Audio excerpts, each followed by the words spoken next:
कालों के काल महाकाल बाबा की जय बोलो। जगत माई महामाई माँ भद्रकाली की जय बोलो। माता रानी के सिद्ध दरबार की जय बोलो। तो मकर राशि वालों, आप सभी का बहुत बहुत स्वागत है मकर राशि भिंड यूट्यूब चैनल में। मित्रों, आप सभी जानते हैं सावन का महीना शुरू होने वाला है। तो ऐसे में सावन का महीना प्रारंभ होने से पहले अपने घर में जरूर लेकर आए ये दो पवित्र चीजें, और इन चीजों को अपने घर में इन स्थानों पर चुपचाप लाकर रख दें। फिर आप देखेंगे कि जैसे जैसे सावन का महीना गुजरेगा वैसे वैसे हर दिन आपके जीवन में नए चमत्कार होंगे।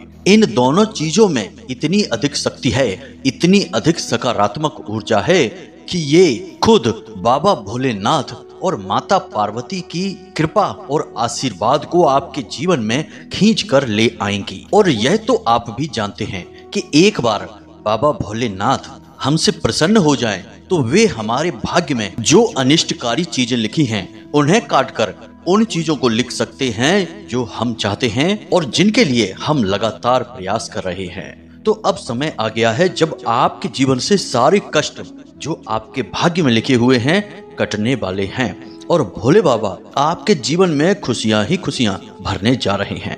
बस इसके लिए आपको करना यह होगा कि आपको सावन महीना प्रारंभ होने से पहले इन दो पवित्र चीजों को अपने घर में लाना होगा।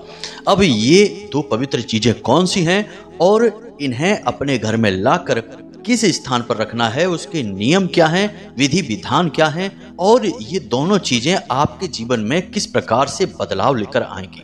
कहने का मतलब यह है कि सारी बातें आपको इन दो चीजों से जुड़ी हुई आगे हम वीडियो में बताने जा रहे हैं। मित्रों, याद रखना कि सावन महीना प्रारंभ होने से पहले यदि आपने इन चीजों को अपने घर में लाकर स्थापित कर लिया तो हम आपसे 100% गारंटी देते हैं कि आपके जीवन में जितने भी कष्ट और समस्याएं होंगी उन्हें स्वयं बाबा भोलेनाथ अपनी कृपा और आशीर्वाद से एक एक करके समाप्त कर देंगे। जिस दिन आप इन दो चीजों को अपने घर में लेकर आएंगे उसके अगले दिन से ही आप अपने जीवन में बदलाव खुद महसूस करेंगे। इन दोनों चीजों का ज्योतिषमय और वैदिक परंपरा और सनातनी परंपरा में बहुत गहरा प्रभाव है, लेकिन ये दोनों चीजों के बारे में जो जानकारी है उसे विशेष तौर पर गुप्त रखा गया है। अब इसका कारण यही है कि हमारे धर्म में एक बात सबसे ज्यादा मान्यता प्राप्त है कि जितने भी शक्तिशाली उपाय और चीजें हैं उन्हें जितना हो सके उतना गुप्त रखा जाए। गुप्त रखने से ही उनकी शक्ति बढ़ती है और जैसे जैसे इन चीजों का ज्यादा प्रचार करते हैं इनकी शक्ति कमजोर पड़ती जाती है। तो अब आप यहीं से समझ सकते हैं कि ये दो चीजें कितनी अधिक शक्तिशाली हैं और सावन से ठीक पहले इनके प्रयोग करने का एक बहुत बड़ा शक्तिशाली विधान है। वैसे तो हम आपके जीवन को बदलने के लिए तरह तरह के उपाय, प्रयोग और शक्तिशाली चीजों के बारे में समय समय पर ज्ञान देते रहते हैं, फिर भी आज हम आपको पूरे दावे के साथ कहते हैं कि अब तक हमने आपको जो बताया उन सब से कहीं अधिक शक्तिशाली ये दो चीजों को अपने घर में लाने वाला प्रयोग है। बस आपको इस प्रयोग को पूरे विश्वास के साथ और पूरे नियम और विधि विधान के साथ कर लेना है। फिर आप इंतजार करें, देखें कैसे आपके जीवन में चमत्कार होने शुरू हो जाएंगे। मित्रों, एक बात और हम आपसे कहना चाहते हैं कि इस वीडियो को बनाने में सचमुच में हमने बहुत मेहनत की है। बहुत गहरे अध्ययनों और अनुभवों के बाद, माता रानी की विशेष साधनाओं के बाद प्राप्त अनुभूतियों के आधार पर हम इस वीडियो को बनाने जा रहे हैं। तो हमारा आपसे बस इतना कहना है कि कम से कम आप हमारी मेहनत का सम्मान अवश्य करना और इस वीडियो को अंत तक जरूर देखना, क्योंकि आपने यदि इस वीडियो को अंत तक देख लिया और इस वीडियो में बताई गई बातों को अच्छी तरह से समझकर अपने जीवन में उतार लिया तो फिर आपके भाग्य को बदलने से दुनिया की कोई ताकत रोक नहीं सकती है, क्योंकि कालों के काल महाकाल, देवों के देव महादेव स्वयं आपके ऊपर अपनी कृपा बरसाने लगेंगे। तो अब आपके मन में कई प्रश्न उठ रहे होंगे कि ये कौन सी चीजें हैं, इनके क्या प्रयोग हैं। तो चलिए आपके सारे प्रश्नों के जवाब देते हैं और इस बेहद ही महत्वपूर्ण और जीवन को बदलने वाले चमत्कारी वीडियो की शुरुआत करते हैं। लेकिन इससे पहले हम चाहेंगे कि आप कमेंट बॉक्स में जय मां भद्रकाली कृपा करो, हर हर महादेव अवश्य लिखें।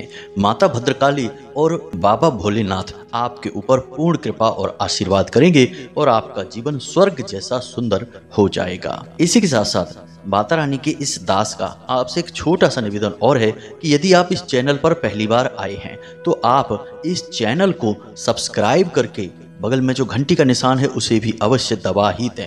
ऐसा करके आप हमारे और माता रानी के दिव्य परिवार के सदस्य बन जाएंगे, धाम से सीधे जुड़ जाएंगे। फिर आपके जीवन के सारे कष्ट और समस्याएं अपने आप ही समाप्त होने लगेंगी। हजारों लोगों ने धाम से जुड़कर लाभ उठाया है, अब आपकी बारी है। तो चलिए जल्दी से चैनल को सब्सक्राइब करिए, फिर आगे बढ़ते हैं। प्रिय मित्रों, हम जानते हैं कि आप बहुत मेहनत करते हैं, जीवन में कुछ न कुछ बड़ा करना चाहते हैं, लगातार संघर्ष कर रहे हैं, लेकिन आपकी मेहनत, आपके द्वारा कमाया गया पैसा कम ही पड़ जाता है। अब लगातार जीवन के चल रहे संघर्ष, कष्ट, परेशानियां और एक के बाद एक आ रही तकलीफों से आप अंदर ही अंदर टूट चुके हैं। अब देखा जाए तो आप एक मशीनी जीवन जी रहे हैं, यानी जिस प्रकार एक मशीन शुरू होती है और अपना काम करके रुक जाती है, उसी प्रकार आप भी सुबह जब सोकर जागते हैं तब से लेकर रात तक अपना काम समाप्त करने के बाद वापस अपने घर आकर सो जाते हैं। बीच में अब आपने सब कुछ सोचना, विचार करना लगभग छोड़ दिया है। निराशा से जीवन आपका भर गया है और अब आपके जीवन में उम्मीद की कोई किरण बाकी नहीं है। अब ऐसा नहीं है मित्रों कि आपने अपने जीवन को सुखी बनाने के लिए कभी कोई प्रयास ही नहीं किया है। आपने बहुत संघर्ष किया है, बहुत सारे उपाय भी आपने ट्राई किए हैं, लेकिन अब तक आपको किसी भी उपाय का सही फल ना तो प्राप्त हो पाया है और यहाँ तक कि आपने सच्चे मन से भगवान की भक्ति और पूजा पाठ भी की है, लेकिन आपको उसका भी कोई फल दिखाई नहीं दे रहा है। मित्रों, कभी कभी तो आपको ऐसा भी लगने लगता है कि जैसे भगवान ने आपकी तरफ से मुंह मोड़ लिया है, क्योंकि ना तो आपके द्वारा की जाने वाली भक्ति और उपाय और ना ही आपका सच्चा दिल अब भगवान को दिखाई दे रहा है। बस इन्हीं सब बातों को सोचते हुए, देखते हुए आप हताशा और निराशा से भर गए हैं। मित्रों, आपके जीवन में कई प्रकार की समस्याएं भी चल रही हैं। कुछ जातक ऐसे हैं आपकी राशि के जिनके जीवन में आमदनी की, रुपए पैसे की बहुत तंगी है। एक तरफ तो पैसा आ रहा है, लेकिन वह किसी न किसी रूप में बाहर भी चला जाता है, रुक नहीं पा रहा है और अपने खुद की जरूरतों पे भी कम पड़ रहा है, और दूसरी तरफ कर्जा भी बढ़ता चला जा रहा है। कुछ जातक ऐसे हैं जिनके रिश्तों में बड़ी भयंकर कड़वाहट चल रही है। किसी किसी के पति पत्नी के बीच ऐसा मनमुटाव और तनाव हो चुका है कि अब साथ रहना भी मुश्किल हो चुका है, और कुछ ने तो आपस में अलगाव ही कर लिया है। कुछ जातकों के जीवन में कुछ ऐसी समस्याएं हैं जिनका की समाधान ही समझ में नहीं आ रहा है, जैसे कि घर में बीमारियों का वास हो गया है। घर का कोई एक सदस्य लगातार बीमार ही बना रहता है, उसका कितना ही इलाज कराओ, कितना ही पैसा खर्चा करो, लेकिन कोई भी समाधान दिखाई नहीं दे रहा है। एक बीमारी ठीक होती है तो दूसरी बीमारी उभर जाती है, या फिर किसी एक भयंकर बीमारी ने ऐसा जकड़ा है कि पीछा ही नहीं छोड़ रही है। तो कहने का मतलब यह है मित्रों कि जो समस्याएं हैं, जो परेशानियां हैं, उन्होंने भी आपको कोई कम परेशान नहीं किया है। लेकिन अब आप चिंता न करें। सावन का एक ऐसा पवित्र महीना होता है जिसमें यदि हम सारे विधि विधान से भोले बाबा की पूजा पाठ और अर्चना करें तो वे हमारे जीवन से संपूर्ण कष्टों का नाश कर देते हैं। भोले बाबा ही एकमात्र ऐसे देवता हैं, या यूं कहें कि देवों के देव महादेव हैं, जो कि भाग्य के लिखे हुए कष्टों को भी मिटाकर जातक को सुख और आनंद प्रदान करते हैं। बस जरूरत है तो उनकी पूरे विधि विधान और सही तरीके से पूजा पाठ करने की। मित्रों, वैसे तो पूजा पाठ आप भी करते हैं और सभी करते हैं, लेकिन भगवान की पूर्ण कृपा और आशीर्वाद केवल उसी को प्राप्त होता है जो कि भगवान से जुड़े हुए कुछ जरूरी और गुप्त उपाय भी करना जानता है और उन्हें पूरे विधि विधान से करता है। जी हाँ बंधुओं, तो आज के इस वीडियो में हम आपको जिन दो चीजों के बारे में बताने जा रहे हैं, इन दोनों चीजों का सीधा संबंध भोले बाबा से है। आप इन दोनों चीजों को अपने घर में सावन का महीना प्रारंभ होने से पहले ही लेकर आ जाना, और हम जिन स्थानों पर आपको बताएं उन स्थानों पर इन्हें अच्छी तरह से संभाल कर नियम के साथ रख देना। फिर उसके बाद देखना भोले बाबा कैसे आपके जीवन से एक एक कष्ट को चुन चुन कर समाप्त कर देंगे। तो अब ध्यान से सुनिए, हम आपको इन दोनों चीजों के बारे में बताने जा रहे हैं। मित्रों, सारी बातें आपको अच्छी तरह से समझनी होंगी। अगर आपने एक भी बात मिस कर दी तो आप इस उपाय के पूरे फल को प्राप्त नहीं कर पाएंगे। इसलिए पूरा वीडियो आपको ध्यान से देखना है और अंत तक देखना है। तो सबसे पहले हम आपको इन दोनों चीजों के बारे में बताने जा रहे हैं, जिनमें से एक और सबसे महत्वपूर्ण चीज क्या है, इसे आप ध्यान से समझें। अब यह तो आप अच्छी तरह से जानते हैं कि भगवान भोलेनाथ को बेलपत्र का पौधा बहुत अधिक प्रिय है और ऐसा कहा जाता है, शास्त्रों में भी लिखा है कि बेलपत्र के पौधे के हर एक भाग में माता पार्वती के अलग अलग रूपों का वास होता है। इसीलिए बेलपत्र के पौधे से जुड़ी कोई भी चीज आप भोले बाबा को समर्पित करेंगे तो उन्हें बहुत अधिक प्रिय है, भोले बाबा आपसे प्रसन्न हो जाते हैं। लेकिन विशेष तौर से बेलपत्र के पत्तों में माता पार्वती का वास होता है, इसीलिए भोले बाबा को बेलपत्र के पत्ते सबसे अधिक चढ़ाए जाते हैं। बेलपत्र के फल का भी विशेष महत्व होता है, लेकिन सबसे ज्यादा महत्व बेलपत्र के पत्तों का होता है। अब आपको इसी से जुड़ी एक चीज अपने घर में लेकर आनी है। जी हाँ मित्रों, तो ध्यान से सुने। चांदी का बेलपत्र आप बाजार से खरीद कर लेकर आएंगे। अब आप कहेंगे कि यह तो बहुत महंगा पड़ेगा, चांदी का बेलपत्र, इतने पैसे तो हमारे पास नहीं हैं। तो ऐसा नहीं है, आप बाजार जाएं, किसी भी सोने चांदी की दुकान पर जाएं और वहां जाकर आप सुनार से बात करें।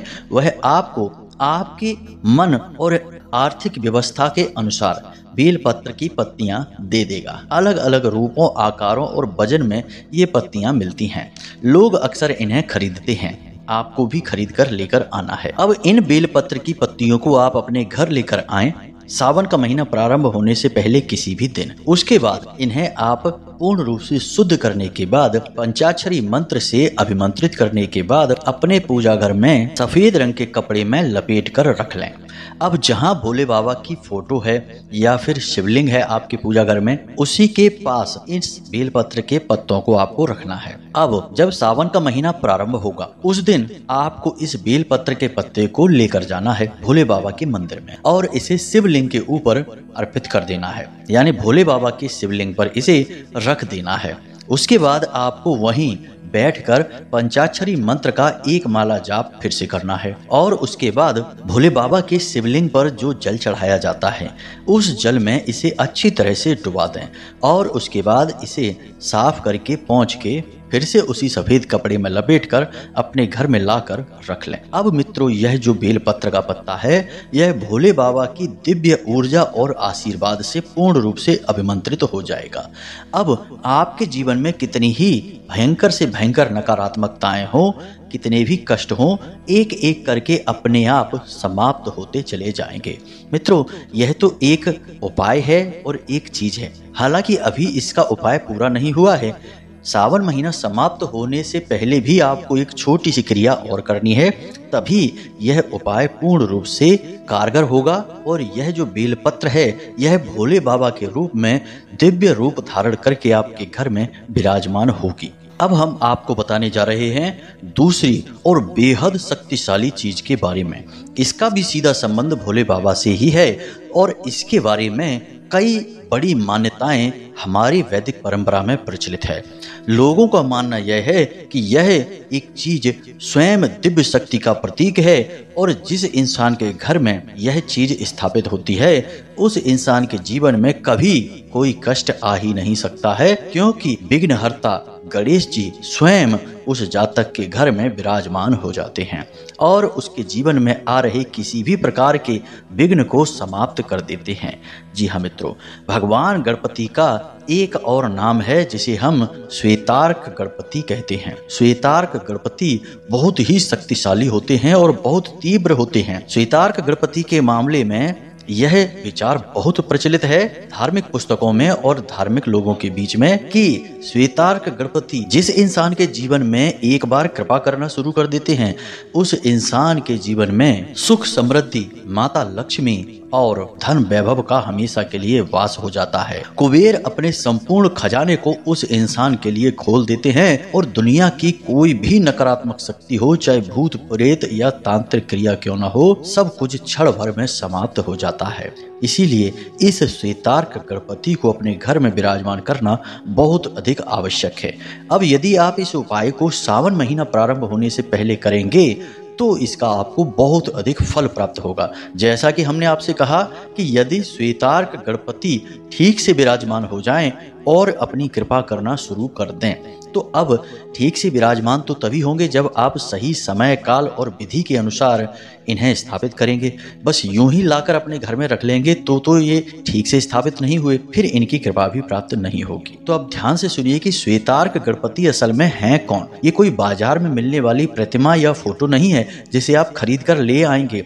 यह प्रकृति स्वयं निर्माण करती है, या यूं कहें कि प्रकृति में श्वेतार्क गणपति खुद प्रकट होते हैं। इसीलिए तो ये इतने सिद्ध और भयंकर शक्तिशाली हैं। तांत्रिक क्रियाओं में भी इनका बहुत अधिक प्रयोग किया जाता है, लेकिन केवल सकारात्मक तांत्रिक क्रियाओं में। नकारात्मक तांत्रिक क्रियाओं में यदि भूल से भी किसी ने इनका प्रयोग कर लिया तो उसका क्षण भर में विनाश निश्चित हो जाता है। तो अब ध्यान से सुनिए। सफेद आंख का एक पौधा होता है और उसी का पुष्प भगवान भोलेनाथ को भी चढ़ाया जाता है, जिससे कि भोले बाबा बहुत अधिक प्रसन्न होते हैं। उसी सफेद आंख की जड़ में गणेश जी खुद प्रकट होते हैं।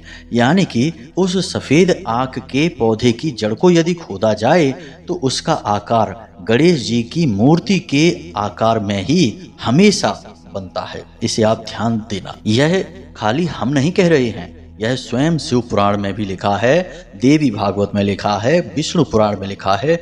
हर जगह इसके बारे में विस्तार से बताया गया है। सफेद आंख के पौधे की यह बहुत बड़ी खूबी है। इसे स्वयं गणपति का स्वरूप माना जाता है और गणपति से भगवान भोलेनाथ बहुत अधिक प्रेम करते हैं। इसीलिए तो उन्हें प्रथम पूज्य होने का आशीर्वाद उन्होंने दिया था। तो सफेद आंख के पौधे को यदि लंबे समय तक किसी स्थान पर लगा छोड़ दिया जाए तो उसकी जड़ धीरे धीरे स्वयं गणेश जी का रूप धारण कर लेती है। तो अब आपको क्या करना है कि थोड़ी मेहनत करनी है। अपने आसपास गांव देहात के एरिया में घूमें और सफेद आंख के किसी पुराने पौधे को ढूंढने की कोशिश करें। हो सकता है कि इस उपाय को करने में आपको मेहनत बहुत करनी पड़े और आपको सफलता ना के बराबर मिले या ना भी मिले। अगर नहीं मिली है सफलता तो समझ लेना कि गणपति अभी आपसे इतने प्रसन्न नहीं हुए हैं। लेकिन हमें भरोसा है कि आप यदि सच्चे दिल से तलाश करने के लिए घर से बाहर निकलेंगे भगवान गणेश को याद करते हुए, तो आपको सफलता निश्चित तौर पर मिलेगी ही मिलेगी। तो आप आसपास घूमें और देखें कि सफेद आंख का पुराना पौधा आपको मिल जाए। तो आपको उस पौधे की जड़ खोदनी है और उस जड़ का छोटा सा एक हिस्सा काट कर ले आना है। उस पौधे को आपको उखाड़ कर फेंकना नहीं है, उसे ज्यादा नुकसान नहीं पहुंचाना है और जितनी जड़ आप खोदेंगे बाद में मिट्टी से उसे अच्छी तरह से ढक भी देना है। अब आप उसकी जो जड़ लेकर आए हैं उस जड़ को आपको अपने घर लेकर आना है। याद रहे कि इसके बारे में किसी को जरा भी बताना नहीं, भनक भी लगने मत देना। यहाँ तक कि अपने घर परिवार में भी किसी से इस विषय पर कोई चर्चा मत करना। अब आप आंख की जड़ को लेकर अपने घर में आ गए हैं। अब आपको इसका शुद्धिकरण करना है, फिर इसे अभिमंत्रित करना है और फिर इसे भगवान भोलेनाथ को समर्पित करने के बाद अपने घर में स्थापित करना है। एक विशेष कोने में ही स्थापित होंगे ये, इसे याद रखना। इन्हें पूजा घर में नहीं रखना है, एक विशेष कोने में स्थापित करना है। तो ध्यान से सुनना सारी बात मित्रों, जीवन बदलने वाला है आपका। बस आप इस उपाय को अच्छी तरह से कर लेना, गलतियां मत करना। गलतियां करेंगे तो परिणाम भी कम हो जाएंगे या हो सकता है कि कोई नतीजा ही ना निकले। इसलिए हमारे द्वारा बताई गई हर बात को बहुत अच्छी तरह से समझ लेना। हमने बहुत मेहनत करके आपके लिए यह ज्ञान का बेहद शक्तिशाली और प्रभावशाली खजाना लेकर आए हैं। तो बस ध्यान से सुनिए। आप इस पौधे की जड़ को लेकर घर आ चुके हैं। अब आपको इसे पीले रंग के कपड़े में रखना है, लेकिन उससे पहले गंगा जल से मिले हुए पानी से इसे अच्छी तरह से धो लेना है। धो लेने के बाद इसे पीले कपड़े में लपेटकर थोड़ी सी हल्दी इसके ऊपर लगाएं और उसके बाद इसे अपने पूजा घर में रख दें। 24 घंटे तक इसे अपने पूजा घर में रखा रहने दें या फिर जब तक सावन प्रारंभ नहीं होते हैं। जब सावन का महीना प्रारंभ हो जाए तो आप इस जड़ को यूं ही कपड़े में लपेटे हुए ही भगवान भोलेनाथ के मंदिर में लेकर जाएं और शिवलिंग के ऊपर इसे चढ़ा दें। अब भगवान भोलेनाथ के शिवलिंग के ऊपर आपने इस जड़ को चढ़ा दिया है। इसी के साथ साथ आप विशेष पूजा पाठ भी करें, वहां मंदिर में थोड़ा समय भी बिताएं, भोले बाबा का ध्यान करें और बाबा भोलेनाथ के पंचाक्षरी मंत्र का जाप आप तो करेंगे ही करेंगे। अब इतना करने के बाद आप इस जड़ को लेकर अपने घर में आ जाएंगे और इसे अपने पूजा घर में रख देंगे। उसके बाद शाम के समय आपको इस मंत्र की माला जाप करनी है। फिर यह जागृत हो उठेगा और भगवान गणेश की कृपा और आशीर्वाद इसमें प्रवाहित होने लगेगी। तो अब आप शाम के समय सूर्यास्त होने के बाद अपने पूजा घर में गाय के घी का एक दीपक जलाएं और आसन बिछाएं और उसके ऊपर पीला कपड़ा रखें और उसके ऊपर इस आग की जड़ को रखेंगे और इस जड़ को फिर से गंगा जल से मिले पानी से धोने के बाद इसके ऊपर फिर से हल्दी लगाएंगे और उसके बाद आप ओम गम गणपते नमः इस मंत्र की एक माला जाप करेंगे। याद रखें कि माला जाप करने के लिए आप रुद्राक्ष की माला लें और यदि इस मंत्र का पूर्ण लाभ लेना चाहते हैं तो आप स्फटिक की माला का प्रयोग करें। जी हाँ मित्रों, ध्यान से सुने, स्फटिक की माला यह आपको पूजा की किसी भी दुकान पर मिल जाएगी। तो स्फटिक की माला से आप इस मंत्र का एक माला जाप करें और उसके बाद इसे पुनः पीले कपड़े में लपेटकर भगवान भोलेनाथ के चरणों में समर्पित कर दें, यानी फोटो के पास रख दें। और उसके बाद आप इसे सूर्योदय होने से पहले उठाएं और अपने घर के तिजोरी में, जी हाँ मित्रों, जहां आप रुपए पैसे रखते हैं, कोई अलमारी है, कोई ऐसी जगह है जहां आप अपने कमाए हुए पैसों को रखते हैं, उस जगह इसे चुपचाप लपेट कर रख दें। पीले कपड़े में लपेटें, उसके ऊपर पीले रंग का ही धागा लपेटें और इसे वहीं छुपा कर रख दें। जी हाँ मित्रों, बस इतना सा आपको करना है। उसके बाद आपके जीवन में बदलाव शुरू हो जाएंगे। अब बात करते हैं उस चांदी के बेलपत्र की जिसे आपने भोले बाबा के मंदिर में पूरे सावन के महीने में रखा हुआ है और उसका आप पूजा पाठ कर रहे हैं। अब बात करते हैं उस चांदी के बेलपत्र की जिसे आपने अपने घर के पूजा घर में भोले बाबा के पास रखा हुआ है और उसकी आप पूजा पाठ कर रहे हैं। पूरे सावन के महीने आपने की है। अब सावन के महीने के आखिरी दिन आपको इसे फिर से भगवान भोलेनाथ के मंदिर में लेकर जाना है और इसे फिर से शिवलिंग पर समर्पित करने के बाद वही पंचाक्षरी मंत्र का एक माला जाप करना है और उसके बाद इसे पुनः सफेद रंग के कपड़े में लपेटकर वापस लाकर अपने पूजा घर में रख लेना है। बस इसे अपने पूजा घर में रखना है और आग की जड़ को आपको अपनी तिजोरी में रखना है। इन दो चीजों को आप रख लीजिए। एक गणेश जी का शुद्ध स्वरूप है और दूसरी स्वयं माता पार्वती का शुद्ध स्वरूप है। भोले बाबा की कृपा आपके ऊपर क्यों नहीं बरसेगी। अब आपको नियमित इन दोनों चीजों का पूजन करना है। अपने तिजोरी में रखे हुए आग की जड़ को रोज प्रतिदिन आपको निकालना है, पूजा घर में रखना है, उसका पूजन करना है। यानी पूजन करने का मतलब है कि बस उसे भगवान भोलेनाथ के चरणों में रखकर और वहां गाय के घी का एक दीपक जला देना है और कुछ विशेष पूजा पाठ नहीं करनी है।